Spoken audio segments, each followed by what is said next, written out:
evening, and welcome to another edition of Scars and Spikes. Sydney, Tyler to my left, Tommy to my right. um, a new layout, guys. If you're watching on the stream here, gonna take me us a little bit to get used to, I think. But yeah, welcome. How's everything going, fellas? Have you figured out the goal hangover yet, Sydney? Um, and Tommy? I have to go this way. yeah, look both ways here.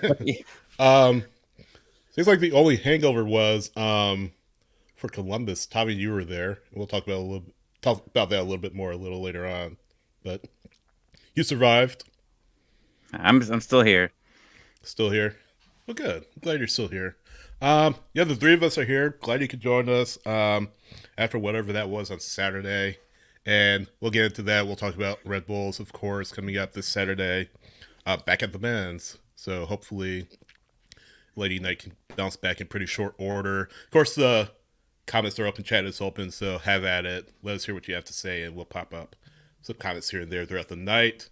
But before we get started, as you guys may have heard, there's a little situation with Tyler and his family. His daughter had to go to Children's Hospital of Eggleston. So yeah.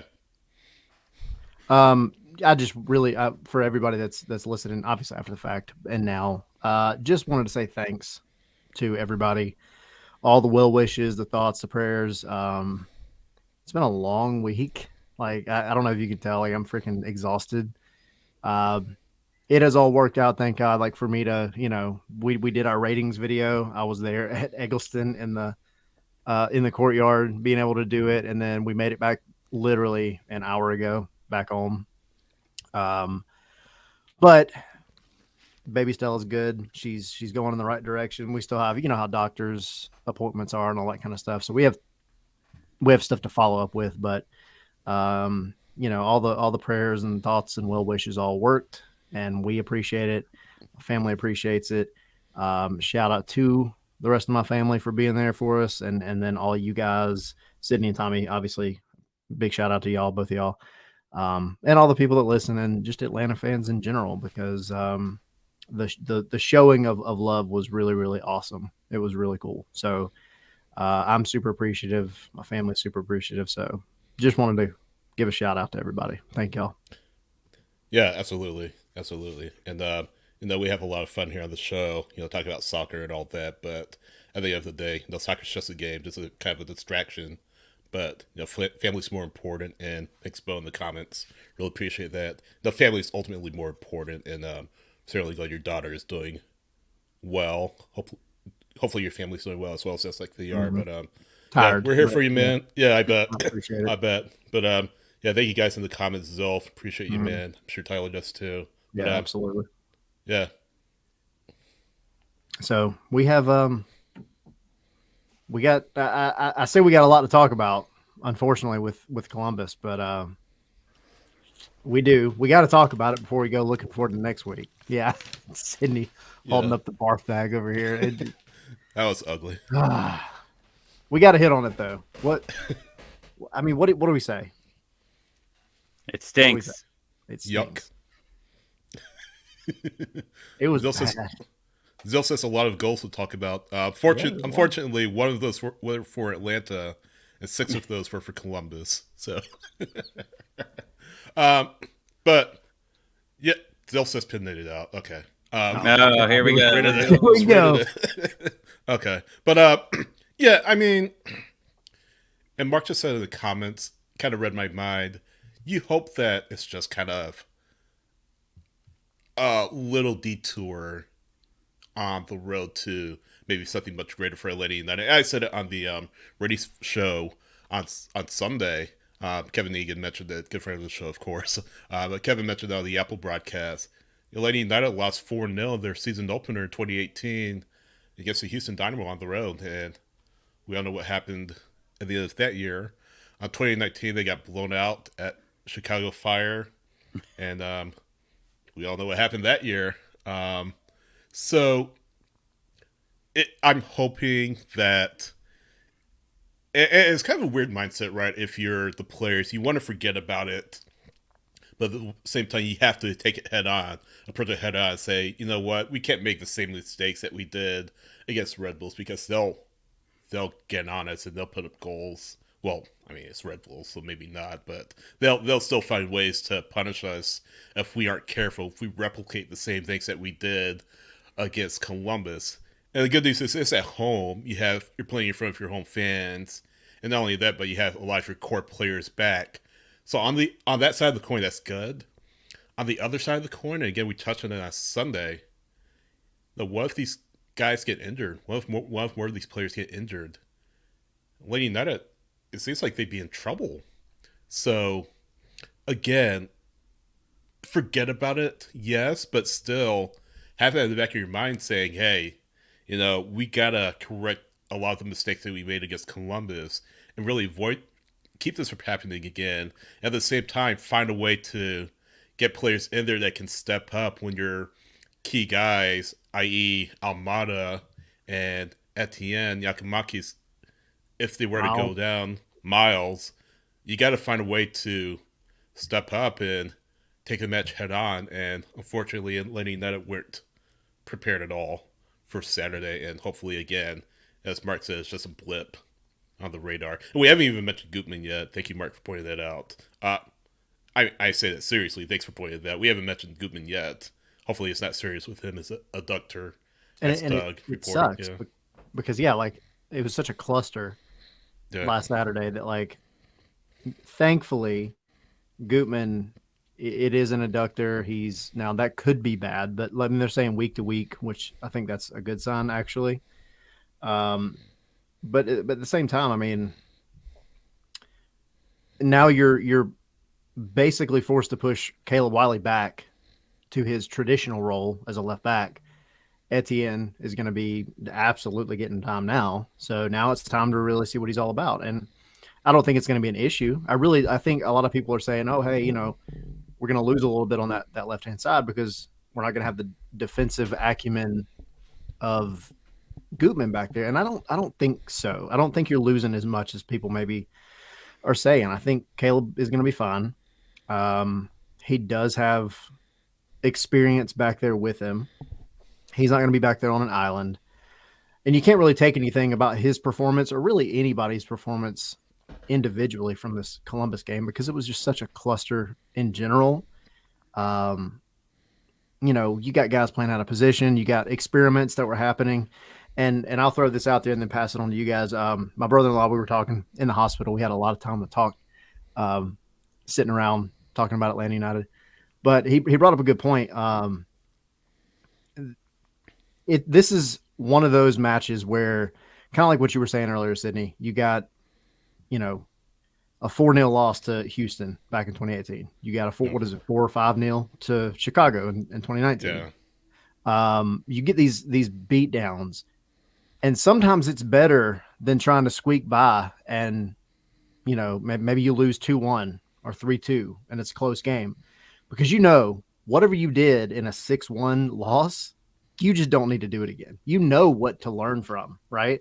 There's so many things that you can take from this match, and they're bad, but they're good lessons to know now in the beginning of the season. Now you know what will and will not work going forward in the season. And that's not to say that like some of the concepts that maybe Pineda tried to put out this past match won't work later on down the road, but I think definitely there's a lot more fine-tuning that needs to happen. So it's not the worst thing in the world. It's not like they just got beat 6-1 in, whatever version of the playoffs that we want to have this season. Yeah. Or the Open Cup. Yeah, or the Open Cup. Exactly. Like or Leagues Cup. Yeah. So it is what it is. You can learn from it, move forward, throw it in the trash can after you've learned all the lessons from it. Don't bring it up again. And then you can take that and have a stronger team going forward. Amen. I try. I do my best. Tommy, you were there. Yeah, it was an experience. Star Wars night. It looked bad. We were on our way down. It's a 2-hour drive from Cleveland to Columbus, and it was raining, and there were some really strong winds. There were a couple of points we actually almost had to pull over the car. Everybody had their emergency lights on because it was like Florida rain. that you were getting. So that was bad. But as soon as we got there, it was beautiful. It was windy up until pretty much game time. The wind kind of calmed down at that point. But it was my first experience in the press box. It was interesting. So I hung out with Doug Roberson, and that was an experience for sure. But after the game, we got to go talk to Pineda, and it felt like a funeral. Like that, he came in, and I thought of you, Tyler, for a second about your awkward exchange with him. But it's so dead quiet in there. He walks in, he just looks so sad. I feel sad for him. Like now it's just getting like we're making each other sad in our eyes. So we shook hands. I didn't fist bump him or low bump him like I suggested to you, Tyler. So that was all good. And Hey, yeah, at least you made the exchange happen, and it wasn't right. awkward. And Doug asked him what happened, and he was just straightforward. It wasn't good enough, and there wasn't much to really talk about, right? Like it was just embarrassing. Like I even just like asked him like, what were your thoughts on Cobb?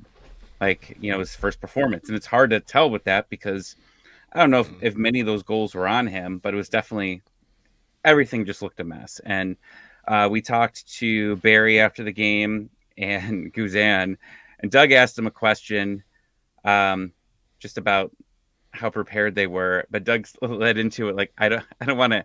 I hate to ask you this, and then Brad said, "Well, then don't ask me." And then I can hear that in his voice. for a moment, like never talked to Brad before, and I was like, no questions. just go home, Brad. Just go home. This game sucked. You're getting lit up on Twitter.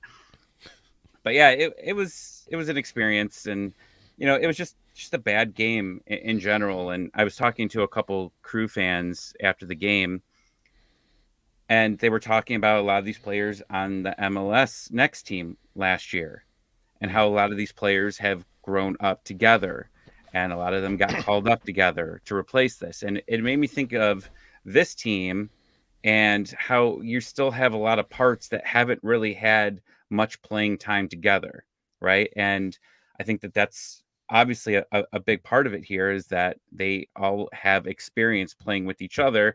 They had something set that they wanted to do, and they performed it. And Pineda made the comment, that he wanted to change things, but by the time he was able to change, because I kept saying it was 1-0 at that point. If they could get to half and only be down 1-0, I think that they could go back, evaluate what's going on, make some changes, and they can be able to get back into this. Gutman goes down. It's 2-0. Pineda mentioned that, there was a potential of going 3 in the back, but with Gutman out, that hurt everything. And it just all went downhill from there. So the game was pretty much out of hand at the end of the first half, and they just couldn't get back into it. But I mean, early on, the game just looked so wide open. Like you could, when you're watching the field, you see spaces open. I mean, there was a pass that Barry made. I think it was to Aruju. And if he just would have made the pass 3 seconds sooner, it would have been a beautiful pass, and Aruju would have been onside. That was the play that he was called offside. And then Aruju misses the goal anyways. It's like, you need to see for Aruju, I say this all the time, like he's a momentum guy. So I think even him missing a shot that was offside is still something that can mess with him. And maybe we're all off here, but when Pineda makes that comment, that he seems happier, when you make a comment like that, you start thinking, you don't make that comment just about like anybody. Like you go, oh, you know what? Almada's happier this year. Like it still seems odd to me. And like he wears his emotions on his sleeve. And no, Zilf, this isn't Aruju slander. This is just what you see on the field.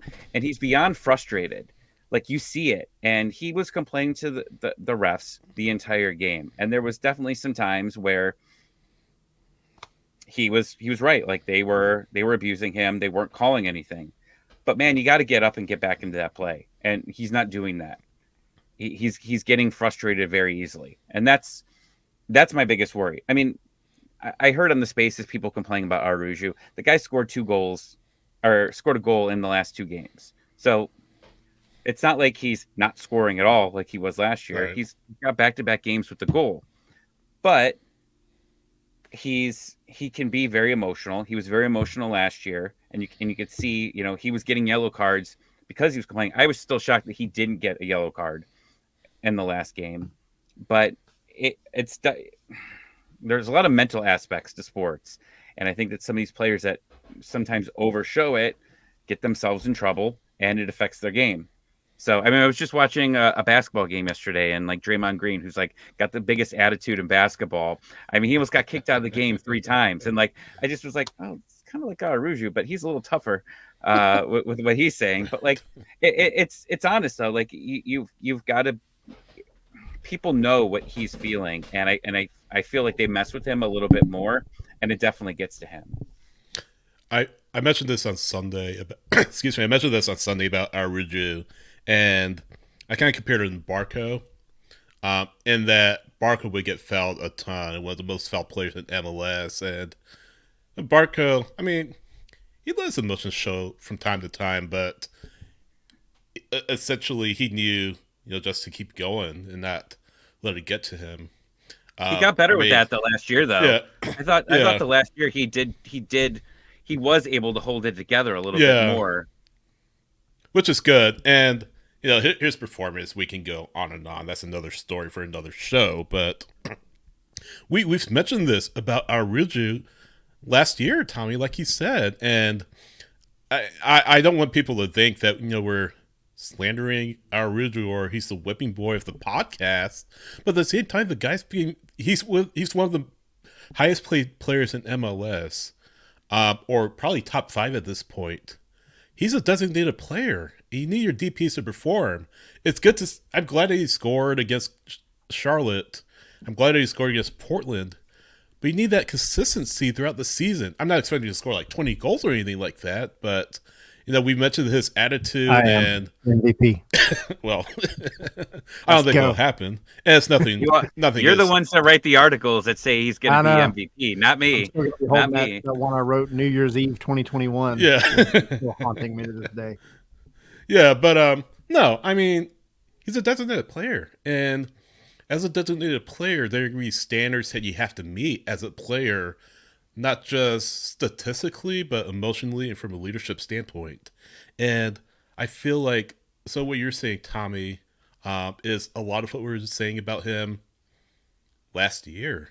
And Tyler, you've mentioned it too. Just, he tends to take plays off when he doesn't get his way. He tends to get inside his own head.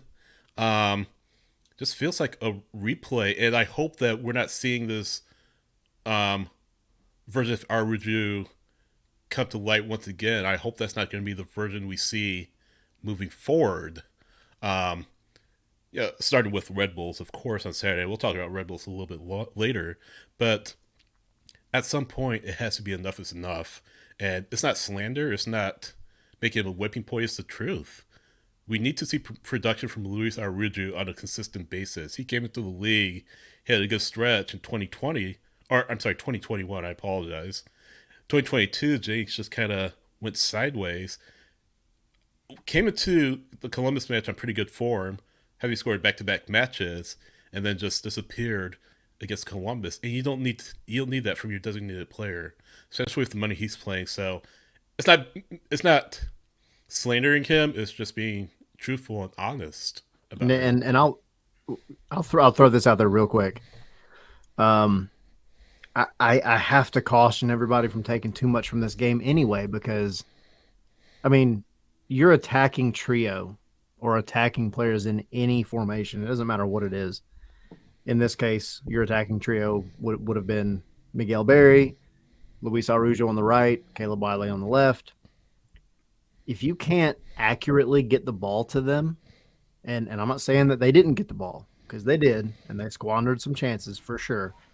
But if you can't accurately get the ball to them, I understand the frustration, and I kind of you can't hold it to them as much. That being said, yes, absolutely, Arujo getting paid what he's getting paid. He has to, be a guy that can pull some magic, rabbit out of a hat at some point. But this Columbus game, I don't care. I mean, like I was just about to say something similar to this, but Zilf said it.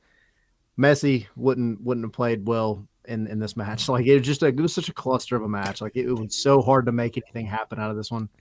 But T. Riddle saying, yeah, Aruja's got to be a leader in this team. Absolutely. He's the only DP on the Yeah. field during some of these call ups. He Yep. has to be the leader. That's 100% true.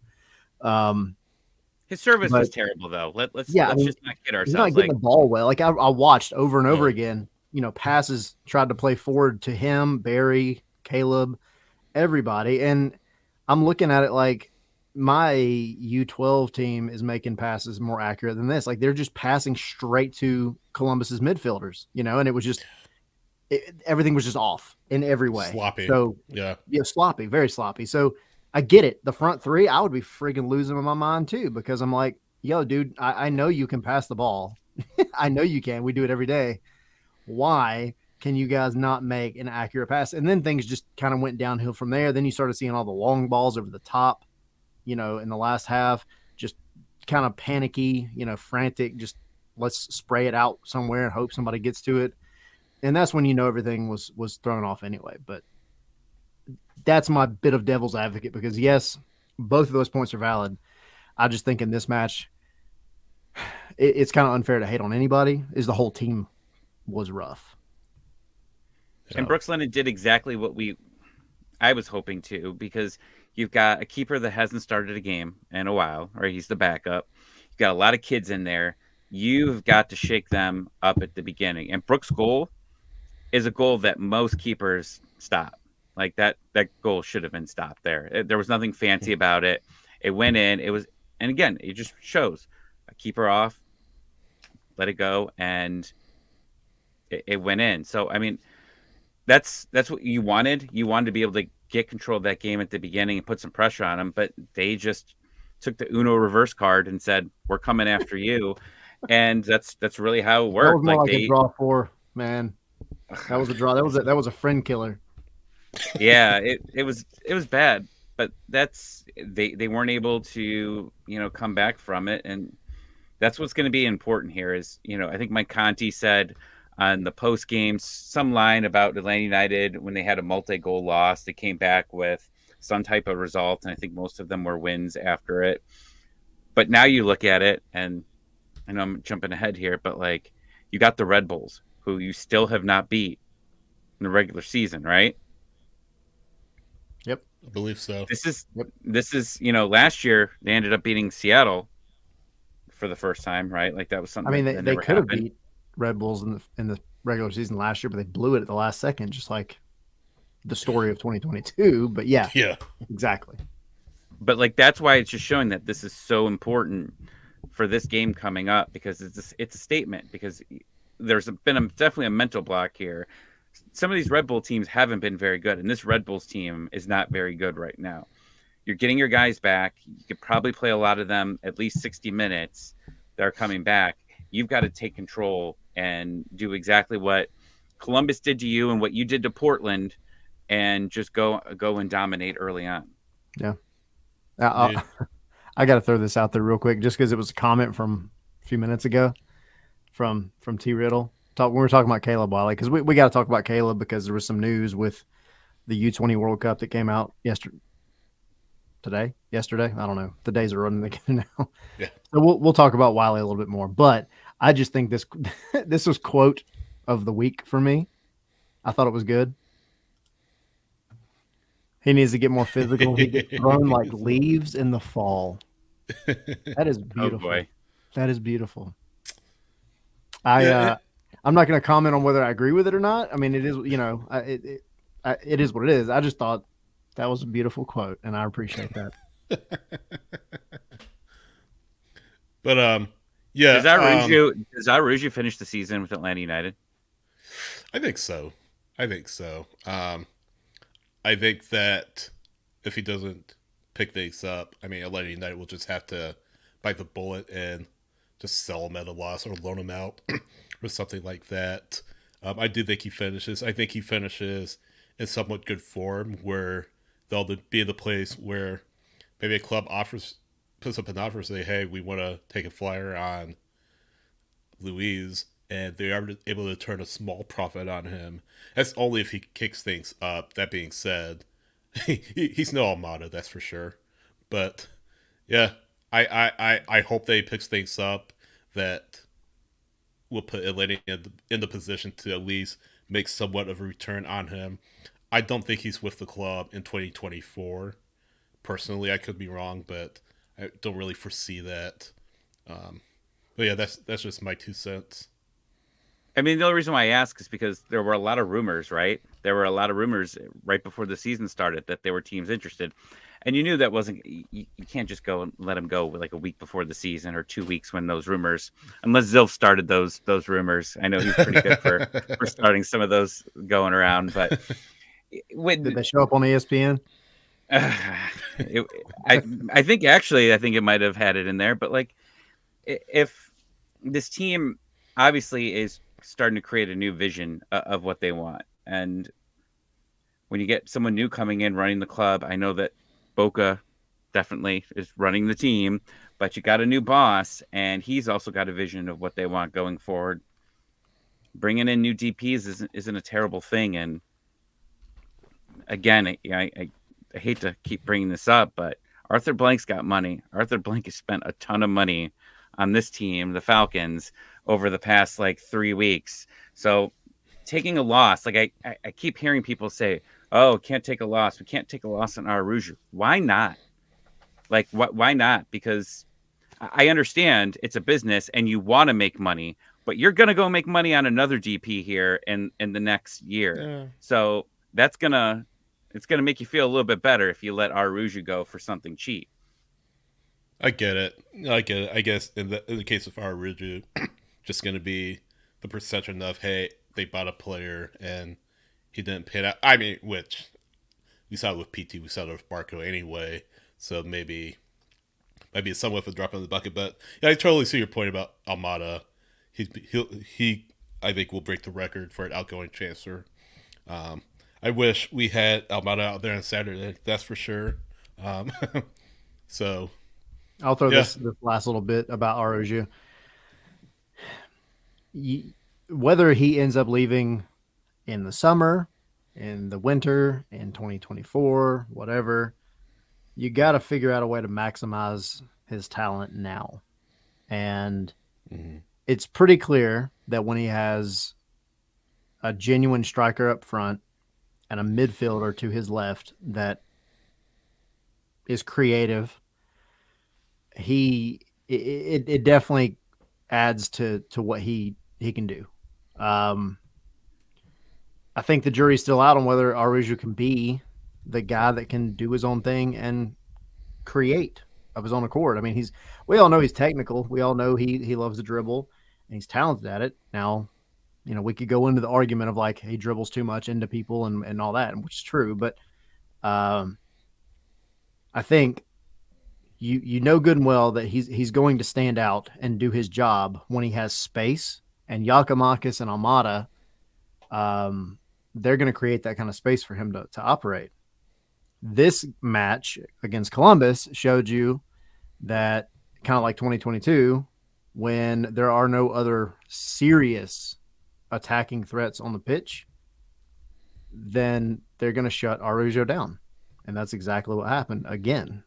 So that's the instance where I go back to what I said last year, where you make Araújo more of a playmaker in the sense of he loves that left foot. He loves to shoot with that left foot on the right-hand side. Switch things up, throw him on the left. Let him take on that playmaker role where he's using that left foot to send in crosses, to send in more accurate passes, chips over the top, those kind of things. That's the kind of stuff where I would like to see maybe a switch going forward when they don't have some of the other big names around him. That's my 2 cents. Maybe it works like this Columbus match and it's a cluster, or maybe it is, I don't know, the key to unlocking things. Who knows? But you can't do what you did last Saturday. Period. Yeah. I don't know. Zill's getting very defensive about Araújo. Yes, the comments the chat is quite active tonight. And he's a DP. He needs to carry the entire team and score 5 to tie the game up. Yeah. I get where Zill's coming from, though. Like, he gets picked on, just like Joseph last year. Like, we picked on Joseph, right? Because he's a DP. He needs to perform. We need to score goals, all of that. And, like, I understand what it has. And again, this might just be overreactive because it's a bad game for everybody. But we just need to see after a bad game, we need to see how he responds. Now, if we come back next week and he has another bad game and he's getting frustrated, then let's have a conversation. Let's continue this conversation. But for right now, it's just starting to think out loud. And maybe if he just had that bad game and he didn't show as much frustration, then again, then maybe we're not even having this conversation at all. But I think that's some of it. And Zill brings up another point, guys. I tweeted it multiple times during the game. Eric Lopez plays the game for Atlanta United. He sure did. He played the game for Atlanta United. Like when we brought in Mascara last year, it was like, nope, we're never seeing Eric Lopez again. And yeah, he was back and he doubled his number, doubled his fun. Right? I think he was 16 and now he's 32. So yeah, he's back, and you can't judge anything on this game because I asked Pineda there's a lot of guys that made their first appearances. How do you feel? And he's like, I don't know, like everybody sucked. What do you want me to say? This whole game blew. Period. Yeah, and I hate that we got to talk about it. It is what it is. Yeah, I'm done talking about it. All right, let's move on. I will throw this because Bo brought up a good point. And I kind of lost my mind when I saw this. This is not to stray too far away, and I don't want to go off on a tangent on this, but we never go off on tangents on this show, by the way. Never. This or the never. series. There's Eric Lopez questions getting asked here, and I'm like cracking my knuckles. Like let's get this conversation going. There are Eric Lopez questions, but I gotta throw this out there because again, anything related to Lionel Messi. Oh man, I'll be back. I'm going in. All right. Anything related to Messi, when it comes to him coming to MLS, it kind of drives me crazy because I feel like I genuinely feel like there are so many people in this world that just take the name Lionel Messi and I don't know, they like slam their face into the keyboard and see what autocorrect adds, and then they put it out there as news. It's called SEO, search engine optimization. Yes. We'll teach you something on the show. There's this rumor, if you even want to call it that, about Don Garber and MLS trying to change those around for Miami to bring Messi over to MLS, which is one thing. But this particular rumor talks about how every club would have to pitch in to pay Messi's salary to bring him to Miami. You already got the Apple deal. You've already gotten paid. Why? Like, if this was to hey, we're going to get a big TV signing, everybody's going to do well. Okay, have that conversation. Absolutely. You already got the Apple deal. Why do you have to do this? This is ridiculous. No, if another team wants to go spend a bunch of money and win a bunch of championships, you go spend your own damn money. That's how I feel about it. I don't want to help. I don't want to be like, here's $100,000 towards Messi. Go win MLS Cup. Go beat us in the conference final. Get out of here. And I get an email from MLS that says, "Hey, you're required to pay whatever amount of money, $1 million, $500,000, whatever it is, so that Lionel Messi can come and play for a conference rival and play you twice a year, potentially more, 3 times this year, maybe more in the playoffs." If I were Arthur Blank, I would be dropping the biggest hand gestures possible to everybody in MLS. Why would you ask me to pay money for a world beater to come in and destroy my team twice a year at least? What are you smoking? That is the dumbest thing I've ever heard. Just get your own money and go buy him yourself. Arthur could go find his own money, and go pay for it.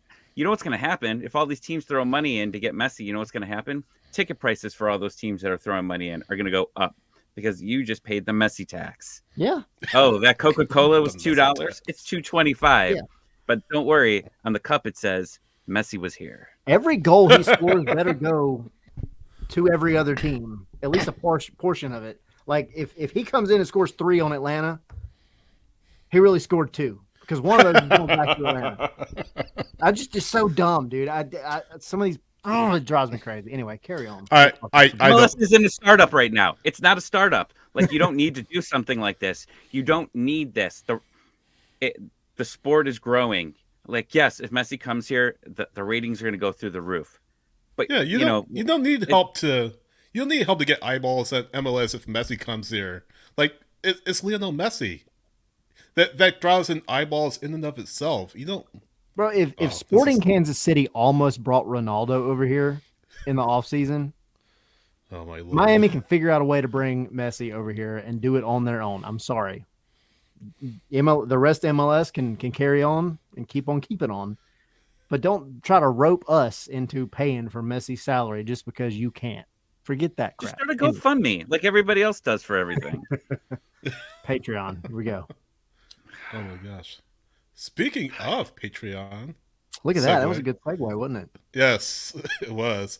Patreon.com/scarves and spikes. By the way, thank you again for those of you who have already contributed. I see a lot of you here in the chat. URL is right above here, right above me. If you're watching on the show, if you're watching on YouTube, again, yeah, it's I'm trying. Yes, pinned in the comments. I'll post it in the one of us will post it in the comments at the end of the show. But yeah, patreon.com/scarves and spikes. One of the benefits for patrons is you'll have access to special patron-only episodes, and the three of us have been kind of chatting about what the first one might be, and we've got some feedback from our current patrons in terms of what that could be, what that first episode could be. So yeah, patreon.com/scarves and spikes. $5 tier, $10 tier, again, helps us really keep the lights on, but again, gives you the opportunity to take advantage of a lot of great benefits for patrons only. And again, for those of you that have already done so, we appreciate it so much. We'll shout you out at the end of the show during our outro. But yeah, definitely hop in, join the fun, and thank you again. We really enjoy doing this, and go team. Yeah, we're gonna. We could throw it out there. I know it's on the site, but You look like Darth Moose. I'm going back to Star Wars. Doing it. It did. That's why I took it off, because it was. I was literally thinking the same thing.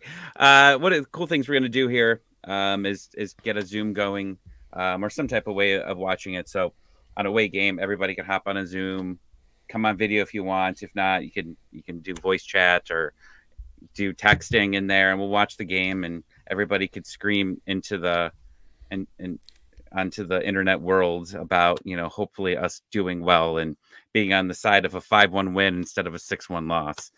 That's the goal here, but we'll be trying to do those once a month. So that's what I'm most excited about. Yeah. And then the photo shoot. We're doing a photo shoot for a calendar, the three of us, in some nice poses. I haven't told you guys about that yet, but start doing push-ups. Yeah, I did 3 this morning. I did 2 last week. I've done 3 this week. So I had a lot of free time in the hospital. I did not hear that. You heard it. 3 push-ups. Let's take that off. Let's take that offline. Let's chat more about it. Okay. Anyway, want to get into the news of the past week? Yeah. Sure. Let's do it. As you guys may have heard, there's an international break. I don't know if you guys heard. And a lot of teams were missing players. The one that MLS decided to just say screw it to. But yeah, that international break. That is another topic for another show. A much different topic, much different show. Maybe a Patreon only episode. We'll see. But yeah, we're not doing the calendar, by the way. We'll talk about it. I'll say that. Wait, but what, Bo? This is actually going. This is the thing now. This is amazing. Oh, now let's just say it. Come on. Bo put Tyler topless with ice cream cone for Mr. July. Oh man, that's my birthday's in May, Bo. I'm not doing it. Oh God. Anyway. All right. Well, I'm sorry for this. Go. So Miles Robinson, right? Miles Robinson. Pretty good performance. Yes. a regular viewer didn't really think he did. I won't say who it is, Bo. But yeah. We Tweet of love the you, Bo. week, by the way, is yeah, we love you, Bo. Tweet of the week is related to Miles Robinson, and it's from the U.S. men's national team. It says after almost 11 months of recovery, Miles Robinson is back, and it's great to see. Great to see. I mean, after what Miles has gone through, missing the World Cup due to that horrible injury um, last year, and the recovery process and all of that, the frustration, and all of that, and now he's back as a center back for the U.S. men's national team, and so good to see him back. He played the entire 90 minutes against El Salvador 1-0. And the United States punched their ticket to the Nations League finals where they'll take on Mexico. Semifinals. Semifinal. Semifinals. The final round, but the Final round. semifinals. Yeah. Yeah, final round, but the semifinals will they take on Mexico. And then Panama. Always got to Costa get him Rica, I with believe. Mexico. Always. Exactly. I hope That- he scores not a like header we've to win again. That's like the Gold Cup. Yeah, Yeah. not like we've played Mexico. Not like they played Mexico recently. That We're was gonna play the him best again next game. month, One of by the the best way. games I ever watched was that game against Mexico in that tournament in that final. great. Like that was delayed so long because of COVID, so they had to come back and play that. But that game had so much emotion and Yeah. so much excitement. I would put that in one of the top 5 sporting. Like I know the trophy means absolutely nothing. Like it's just a made up trophy to have some fun Don't tell here. them that. But hey, shh. But remember the guy jumped off the stage at halftime. Does anybody remember that? Like they had the announcers at the halftime, and some guy runs up onto the stage and jumps off. It's on Twitter. I'll retweet it from it. But like he jumps off. Nobody knows what happened to him. They never said like the guy was okay. I don't know where he jumped off to. Obviously he probably lived because I didn't see anybody die at that game. But like that was there, and then you had Pulisic taking his shirt off, getting beers thrown at him. Did Miles score in that game? You're confusing that with the. So I was thinking of the Gold Cup where he scored the header to win. I was at that That was game the in Las one- Vegas. That was That's the the Gold 1-0 Cup. win. Yeah, the 1-0 in extra time. You're thinking of the Nations League final where Pulisic scored the penalty. That's Okay, that's so one to go. Miles didn't do That's anything where the there. guy jumped off. So I was confused. Yeah, but when that guy jumped off, that was like the best moment of like Yeah. sports. Like you didn't know who that. I wanted his backstory and everything. So that made I need that to made know the what tournament for happened me. to this guy before and after this moment in his life. Oh, If by the Exactly. way, if y'all haven't ever checked it out, because I just got done watching it. It came out a while ago. I say a while. It was last year. If you get a chance to watch on Amazon, the documentary is 3 episodes called "Good Rivals."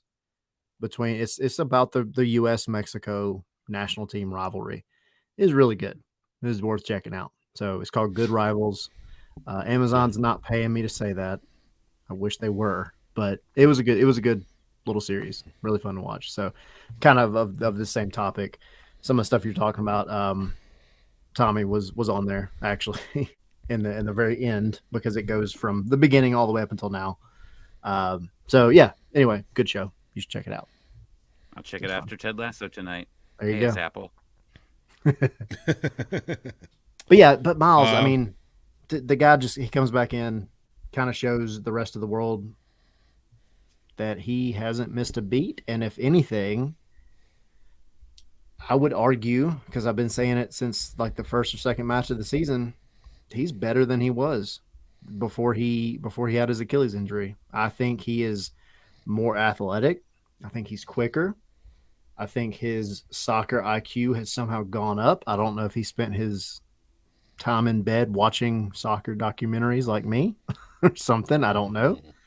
But yeah, I mean, that's where he belongs. He has to be one of the 2 main center backs in the men's national team from here on out. And he proved it again in this match against El Salvador. Yeah. El Salvador's no slouch. I mean, Yeah. they're of course coached by Hugo Perez, who's former U.S. U.S. international player. But yeah, they're no slouch. I mean, they have talent, and it seems like every time they play in the United States, they give them a battle. And of course, the United States won this one, and like I said, on to the Nations League semifinals and qualified for the Gold Cup as well. But yeah, I didn't watch the whole match. I watched like the second half, and from what I heard, the first half was kind of slow, and the United States didn't play well, but they won at the end, and on to Las Vegas. Very uninspired play in that first half. It just looked bad, but they got it together. Yeah, They came out with a win, and again, we're talking about Miles Robinson.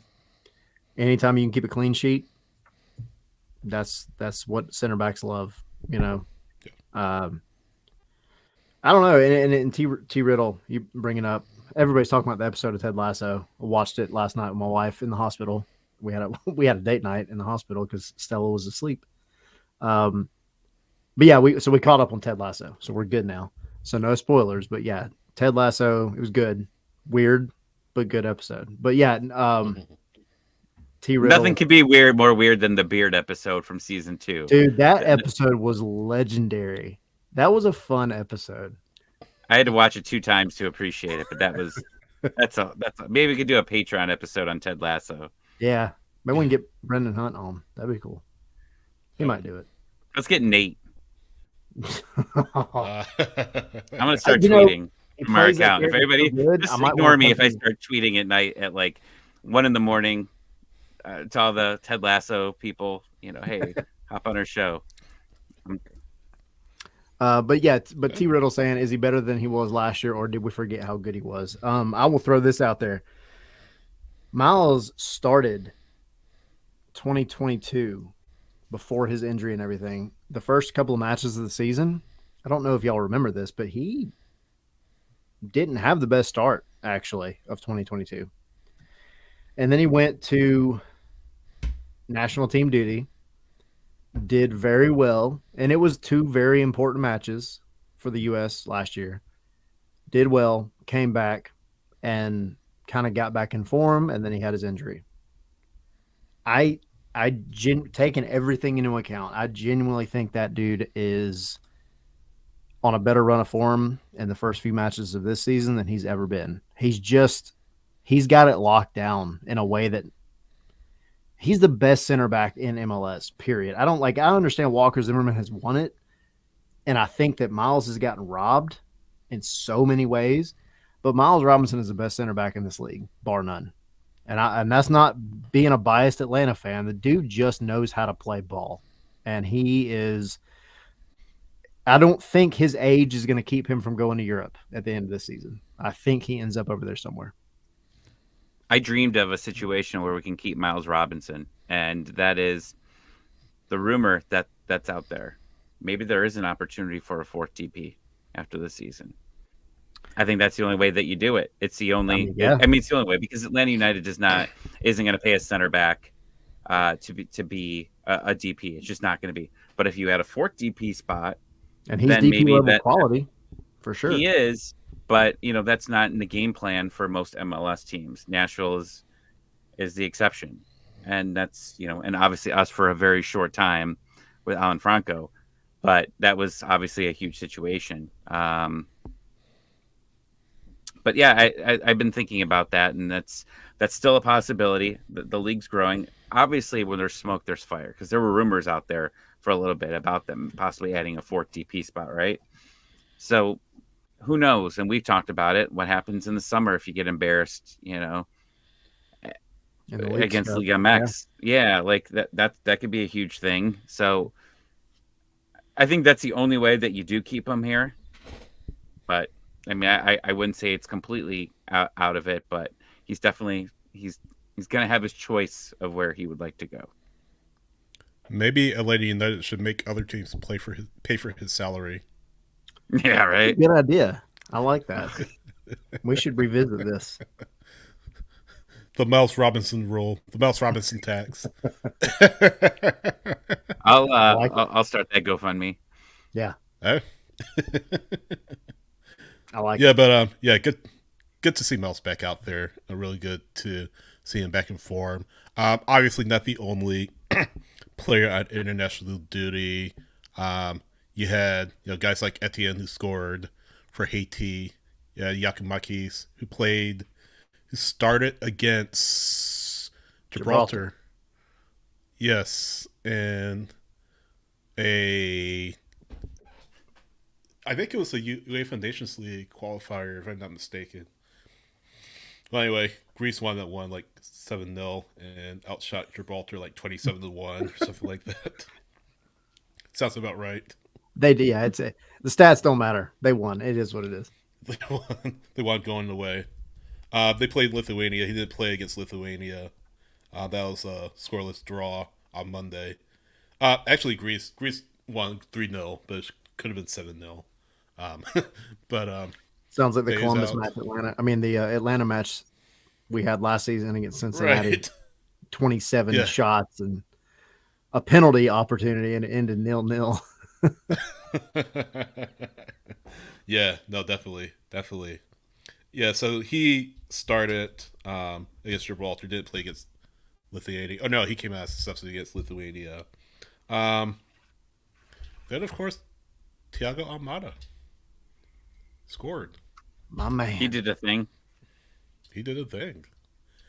And the thing about Almada is it wasn't the best taking goal. It wasn't like a highlight reel goal or anything like that. But still, you never forget your first goal. And I was thinking about Messi. Yes, he scored later on from a free kick to make it 2-0. 600th goal for club and country. And Almada obviously is a long way to go to get to that point. But I mean, everyone was talking about the score sheet read Thiago Almada and Lionel Messi, and just like how big that was to be mentioned in the same breath as really the greatest Dollar player, one of the signs. greatest players of all times. Yeah. So It's dollar signs. I told my sons this the other day, my family in general, but like my sons play soccer and everything, and they're really big into Atlanta. And I was like, it was actually at the Portland match. We were there, me and you, Sydney, and Almada scored that goal of the year. It's going to be goal of the year. I just don't see any goal beating that. Oh But yeah. the 35-yard free kick, and I told my sons, I was like, take this in now because you are watching history be made with this kid for real. I'm not saying he's going to go be the next Messi. I'm not saying he's going to go do anything like that, but the kid's special. And when you're a special player like that, you find a way to score goals, you find a way to make things happen, and Almada's doing that this season for club and now for country. So to see his name pop up on the score sheet next to Lionel Messi is a big deal. The fact that, it was just the goal in general. Yeah, it wasn't a beautiful goal, but he took advantage of the opportunity he had and he buried it. Lionel Messi takes a free kick, and he had been trying all night to score just one of those trademark Messi free kicks and hit the post like what 2 or 3 times. But on that one, it bounced off, rebound, kind of took a little bit of a, some playing around with it, and then he pokes it in. And I'm just like, Atlanta is experiencing something that they never had before. MLS is experiencing something that they've never had before. And I think in 10, 15 years, you're still going to be talking about Thiago Almada. Mm-hmm. And we're going to be talking about him fondly. Yes, there's spam in our channel. We've made it. Yes. Look at us. Awesome. But yeah, we're still going to be talking about this kid years from now. And so I told my kids, I was like, look, cherish this because this is a really you're watching history be made right now. So It's really cool. Yeah. Thrilled for Thiago. Now play Dan. this Saturday. Play 90 minutes on Saturday. That's what we need. Right. Dan saying Messi with the late meaningless goal to take Thiago's thunder. Yeah. Messi tends to do that. Messi. Yeah. He decided to score his 600th goal to take the spotlight from Thiago. What a jerk. That guy. I know. Yeah, but yeah, Thiago, of course, scoring against Panama. Um, didn't play against Curacao, and there are a lot of rumors about why he didn't play, but I just think it's because it was Curacao, and Argentina wanted going away. But nothing in that, I don't think. Nothing in No, I that. mean, It's just he didn't play. That's I all. think that, yeah, I think it's like we can look all into it. I mean, at the end of the day, I think it's just Argentina's taking a victory lap. Yeah. You beat one team, and you go to play Curacao, who you should absolutely demolish, and you did. Almada got his goal in the first match. He got his share of the limelight, and it's great, and it's going to do great things for his career, and it's going to do great things for Atlanta United's bank account. But I mean, I don't think there's anything more to it than that. Like, he got his moment, so leave him out the squad. He still travels with the team, I'm sure, and let him enjoy it, and then come back to Atlanta and get back to it against Red Bulls. Yeah. I just don't think Who there's else we got? more than that. Abram. Abram. Yeah, Peru Uh, played, of course, during this window, and they were talking before the show, Tyler. Apparently, Abram allowed a penalty. They played Germany on Saturday and lost 2-0. Then they drew Peru. Both players finished with 10 men on Tuesday. Both Morocco and Peru finished with 10 men on Tuesday. But Did something as go it's on pulled up- after the game? Was there Apparently, something going on down there? Apparently, there's something involving a Argentine or Peruvian player and the police or a security officer. I didn't get much wind of what happened. I didn't really see it, but apparently that was the case. Don't know too much about it, so I'll have to go back and look. It was But it was Peruvian players and Spanish police officers. They got into a fight in front of the team's hotel in Madrid. Oh boy. Again, context, don't know. It's on social media if you guys want to go check it out. ESPN, I mean, it's on ESPN. It's on a bunch of websites. So it's not like some made up, hot take or anything. Like it was a thing. I think, yeah, people kind of maybe blow it out of proportion. Like Bruno saying the police were pushing a Peruvian player. Yeah, that's mainly what it was. Now, how it started, I can't tell you. I don't know. Again, that context, I'm not sure. But just, I mean,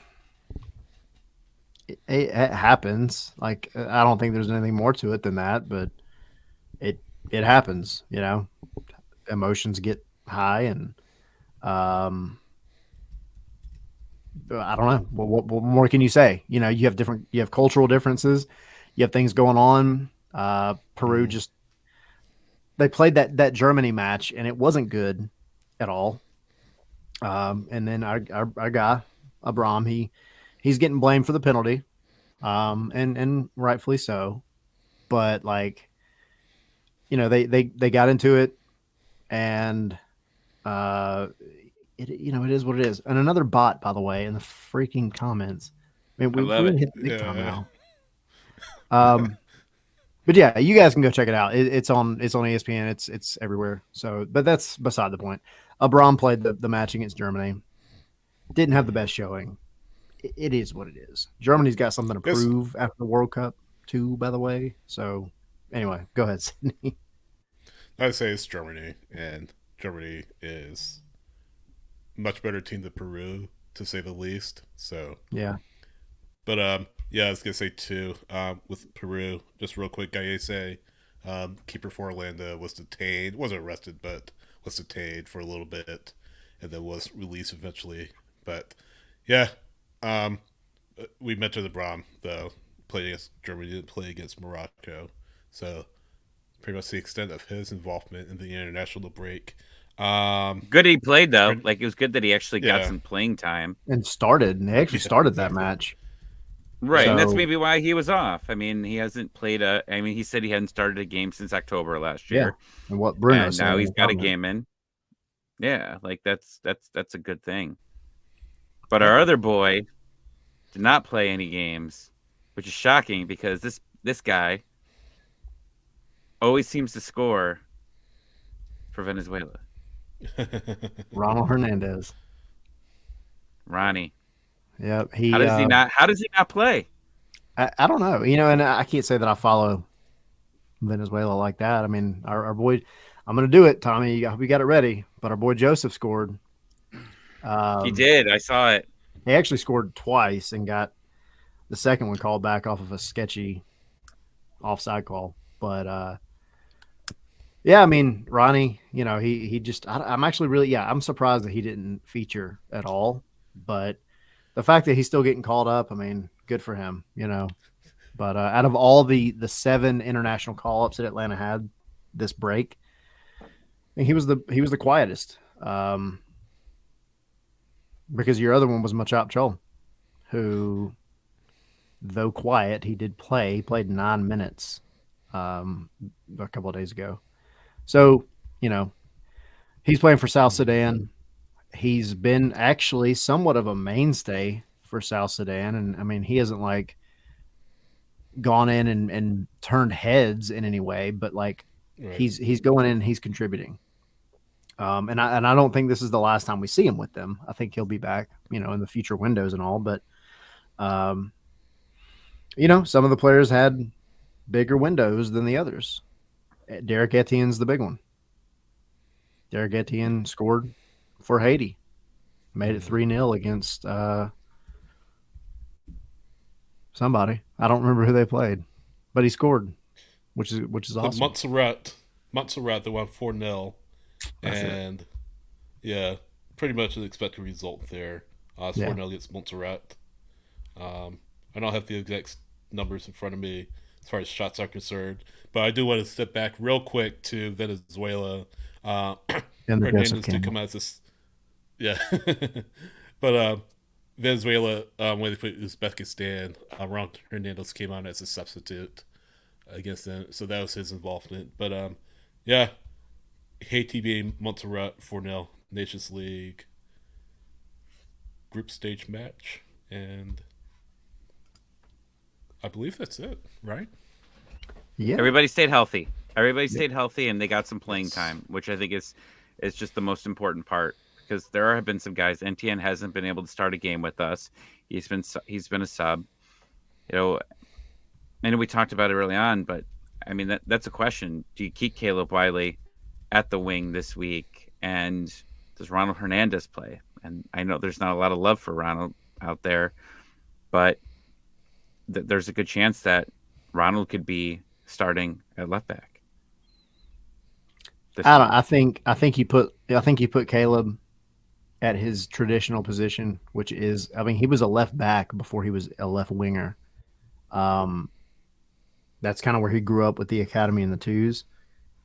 So I think unless they throw another Uno card into the mix, you got Caleb at left back having to drop back a little bit, and hopefully he's allowed to have the same kind of freedom that Gutman has to be able to play forward when he has opportunities. But it's going to be indicative of his ability to determine when he can get forward and not. Like Gutman is very smart about when he goes forward and ends up in the 6-yard box, and like he knows when to do it. He knows when not to. If Caleb can kind of tap into that same concept, then he's gonna do great. I mean, he's gonna do great regardless. But I think he still adds goals in the time that he has to play at that position because he has the ability. Etienne, I mean, the left wing is his natural position anyway. He's played right as well, but he's going to be able to drop in, and I think, I don't see any downgrade at all. I mean, I think Etienne, we all kind of expected him to be the starter, and just Wiley just balled out for the first part of the season. So he made that decision hard. Well, now Gutman's injury has kind of made the decision, I think, plain. But then, yeah, you could always throw in a little bit of a mixture of, you got Aiden McFadden, you got Ronald Hernandez, you got options there to try to switch things up. a little bit. How about I get the field, you get Caleb Wiley, and we bet our beards. Oh boy, I'm kidding. We don't have to bet beards. I don't want to bet My my wife beard. would kill me. My wife Your does wife not like would me kill without you. a beard.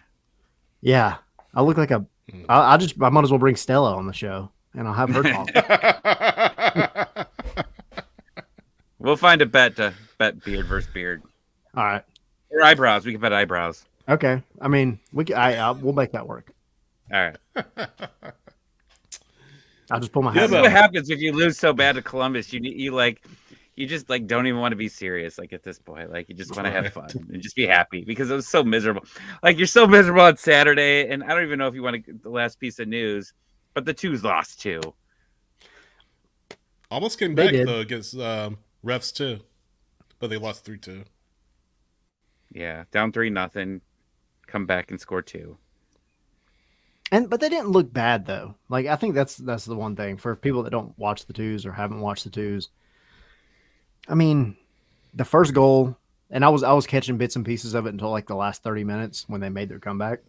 The first goal that New England put in was just, I forget who was kind of responsible for the defending in that play. It was a corner and made a decision and it went the other way.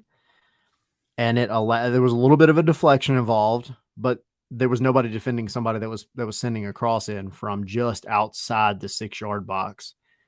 And it ended up in the back of the net. Then you had a couple more. There was a really good goal as well. Like nothing much that you could have done to stop it. But yeah, I mean, New England goes up 3-0. And in the last 15 minutes, you make a couple of changes and the Twos, they were on the front foot for 15 minutes and they were looking like they were going to at least tie it up. You had a penalty that ended up being the second goal. The first goal that they scored for the season was from a sub, Nick Firmino, and it was a beautiful cross. It was that sweet spot that was just behind the defenders trying to track back and just in front of the goalkeeper where he couldn't get to it, and it found Nick Firmino on the far post. And they almost had the comeback, but I'm not concerned about the Twos. I thought they looked well. Despite the loss, I thought they looked good. I hated the penalty kill that I call it the penalty kill because I'm a Yeah. hockey fan. But like the rule of where the guy got, I forget who it was, went down for Atlanta. And because he went down, and I think, I don't know exactly what the rule is here, so someone jump in, but he had to stay out of the game for what, 2 minutes? Is it 2 or 3 minutes? I thought it was I know 1 on the minute. If you subs don't- now, it's a minute. You have 10 seconds to get off the field, and then it's a minute if you don't for the player coming in. But as far as the being like pulled off the field after going down and having the trainers check on you, I don't know how long it is now. But it is different than regular like IFAB rules. I don't know what the exact number is though, but yeah. Yes. Okay. Yeah. So Dan saying 3 minutes. a the 3-minute injury. evaluation for the injury. That's some rules, man. And that Yeah. and it, I, Think That about would- that Toronto game, Done deal. right? Think about, or not Toronto. Think about that first game against San Jose. All those guys going down, right? Conveniently trying to kill the clock off. That changes a lot in that game because they're not going down. They're not stopping the play. I don't know. I think I kind of like it, mostly because you really haven't seen Atlanta do that. Like really kill time and everybody start going down. Everybody getting cramps at the end of the game. Like that just isn't Atlanta's thing. So I kind of makes Philly. me think like, right, Philly. dark arts. Yeah. Like, I don't know. I think I kind of like it. Yeah, no, Unless I it's agree. like something serious. Like, can you then put it, like, if that guy goes down, can you immediately put a sub in and then not be down a guy? I don't know. I don't think so. I think regardless, if they have to come out and check on him, I think it's a time that they have to be off. And then I think what's important too is it doesn't then seem that the refs add that time to the end of the match. It's an immediate effect. Like, all right, you're whether you're, dark arts or not, you're being pulled off for X amount of time, and that's it. I'm not adding that to the end of the match. Your team's playing down a man for this amount of time. So if you want to play, funny games, then you're going to win funny prizes right now, as opposed to adding, 15 minutes at the end of the match or whatever. So, it is what it is. I mean, I will say this: The Colonel hates it in here. He's not happy. I'll study. I watched it. Like, I watched it happen, and I was like half watching it, and I was like, wait, they explained the rule, and I'm like, oh, but like, once if you're losing, like, I understand when you're winning and wanting to do that, but like, Right. they're not going to go down purposely to go be shorthanded for the last 3 minutes of the game. Like, Yeah. I don't know. I feel And like in there's this got to case- be some rule. Yeah, I mean, in this case, it was Johnny Vial that went down, and when he went down, I remember because I was watching that part, and I was keeping an eye on him because they were setting up for a free kick at the time, and he just fell over, and it reminded me of Brad Guzan's injury last year, where he just fell over, and I was like, oh no, not Vial, because Yeah. Vial, again, if you haven't been watching the twos, Vial could be the next number 10. He could be. I'm not going to say he's the Almada replacement because he's still got a couple of years. But the kid's going to be at number 10 somewhere, and he's going to be good. So when he fell over, I was like, why? Why us? Why does it happen to us? But he got up, and he was fine. I don't know what happened. He tripped and fell over. I don't know. But yeah, it is interesting to see how the MLS Next Pro League is experimenting with these new rules. And we'll kind of see how it goes from here. I like these minor league rules. Like, baseball did that. Like, in the minors, they were testing the pitch clock. Now that's this year. The NFL, they're going to start testing things in the XFL. So it's fun. But, like, I think if people complain enough, like us, and we go on there and say this is stupid, maybe they'll listen to us. Colonel coming in hot. Yeah, exactly. He's BS on top of BS, he says. Yeah. Tell him. But yeah, was that the last bit of news we had? I feel like we're forgetting something. I know we got to talk about Red Bulls, but I feel like we are too. I'm sure somebody in the comments will remind us, and then we'll jump back to it. But did Guzan get Keeper of the Week? He did not get Keeper of the Week. I'm scared to death of him now, so I don't even know why I said that. Well, I know he's going to haunt your nightmares now. What are you doing? Oh man. My bad, Brad. Yeah, no. I mean, I think that was it. I mean, I didn't go to the training ground this week. Obviously, I was in the hospital with baby. But I do know that Pineda did work on some drills in preparation for the Red Bulls, but also in kind of retrospect for what happened with Columbus. So who knows? Kind of what happens from here. But I think regardless, you got to go and you got to get something against the Red Bulls. You got to make it happen this week. We have one piece of news real quick. Yes. Because he's on here, everyone. Sure. Why was God, Jesus. Eric Lopez, why was he shadow banned? Well, it's an interesting story. It's really not that interesting. But Eric Lopez was signed as a U22 player before he was a U22 player. Didn't play the entire year of COVID. Because he wasn't allowed to be on the roster because he made too much money and we were salary capped. He eventually the next year plays a little bit under Heinze, loses his starting spot. He actually did score a goal against Nashville. I think that was the only time he scored a goal. And then he just kind of got lost and he was put on loan. And like most Atlanta United players, when you go out on loan, you don't return. And you got him off the books while he was out on loan. He didn't play while he was on loan. I don't think he played much at all. Didn't do anything. And then we brought in Mascara, who we thought was going to be here for a long period. I think he was signed to a 4-year contract. I might be wrong with those numbers. 3 or 4 years. So you thought that was it. Eric Lopez is never going to be seen again. The loan ended. I don't think they could find anybody to take him. So we were forced to then take our new signing and go loan him out somewhere else because nobody else wanted to take Eric Lopez. And now Eric Lopez is back on this roster. And because we were so shorthanded, he is back on Atlanta United. And we will see where he is next week. That'll be very interesting.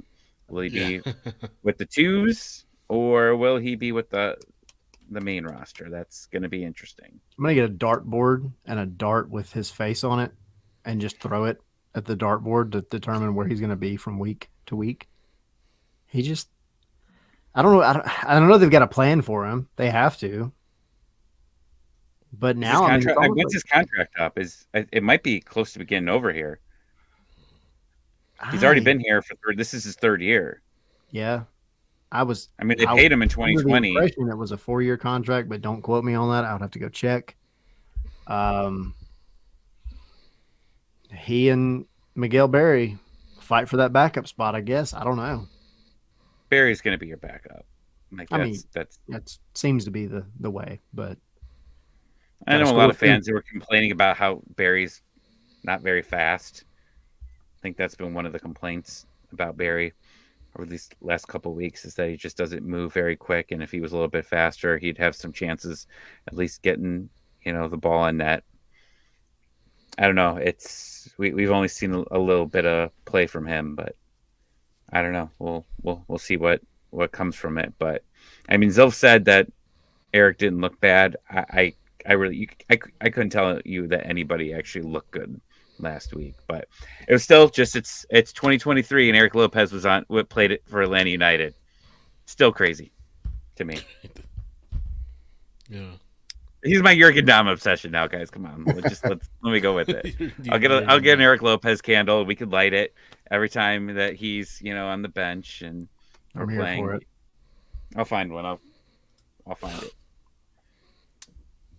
All right, so Red Bulls, right? Red Bulls. Yep. Where do we start? I mean, at the end of the day, Atlanta has to come out and put last week behind them entirely. Get your main guys back up and running.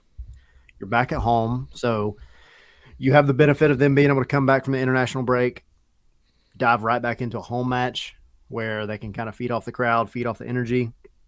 Get Almada back into it, get Yakamakis back into it. You're going to have to start Etienne, I'm assuming. You've got some really strong players coming back in. Take advantage of it, because not only do you have the possibility of bouncing back and kind of shutting everybody up, and then you can kind of use the excuse, oh, well, it was the international break. Take it for what it's worth. You can use that, but you can also say, oh, well, we also beat the Red Bulls for the first time in the regular season. And that's an added little bit of, morale boost that you can kind of parade around a little bit. So, I mean, I'm not going to sit here and say any match is a must win this early in the season, but this is a match where if you do win it, you're kind of quieting down some of the chatter from the last few days. Get it out of everybody's ear and move forward and get back to that. You're already near the top of the table still, but keep pushing yourself forward. Keep staying at the top of the table. And yes, Dan saying we beat St. Louis in the last preseason game. They press similar to, I would actually argue they press very similarly to the Red Bulls. As long as we're not making, Miles isn't going to make a back pass to their striker, I think we'll be okay. And if I'm not mistaken, Atlanta was the last team to beat St. Louis, by the way, in the preseason, because they played right before the season started. So, Bo saying it's a pivotal match. Mark saying it would be nice if we win match. I think it's somewhere in between. I think it's a potential statement match in the sense that, like, all right, well, when we've got our guys, we are still a force. Like the fifth week of MLS league play this year was a fluke. Don't expect it to happen again. We are still putting the league on notice. But if they come out and lose or even draw, then I think like, all right, well, maybe other teams will start looking at Atlanta as, all right, well, there's ways to open them up and make things happen. So we'll Yeah, see. I think Big fan. that, and see a lot of people in the comments just talking about the match. Henry saying that it's extremely important that Atlanta win, or sarcasm, saying sarcasm. I didn't catch that part until late, but yeah, I mean, we know what to expect from Red Bulls. Um, it's nothing new from them. They, if it works, they're hard to beat.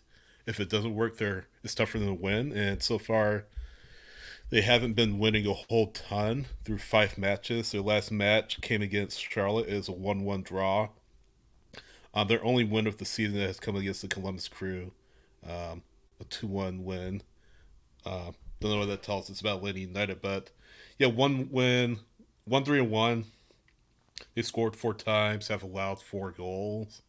I mean, that's pretty much what to expect.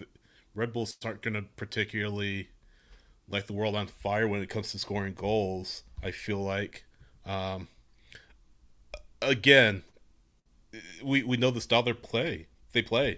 We know what we're used to when it comes to Red Bulls. That pressing, that constant, not constant attacking, but constant defending. They want to try to force you to make mistakes and force you to play their style of soccer. And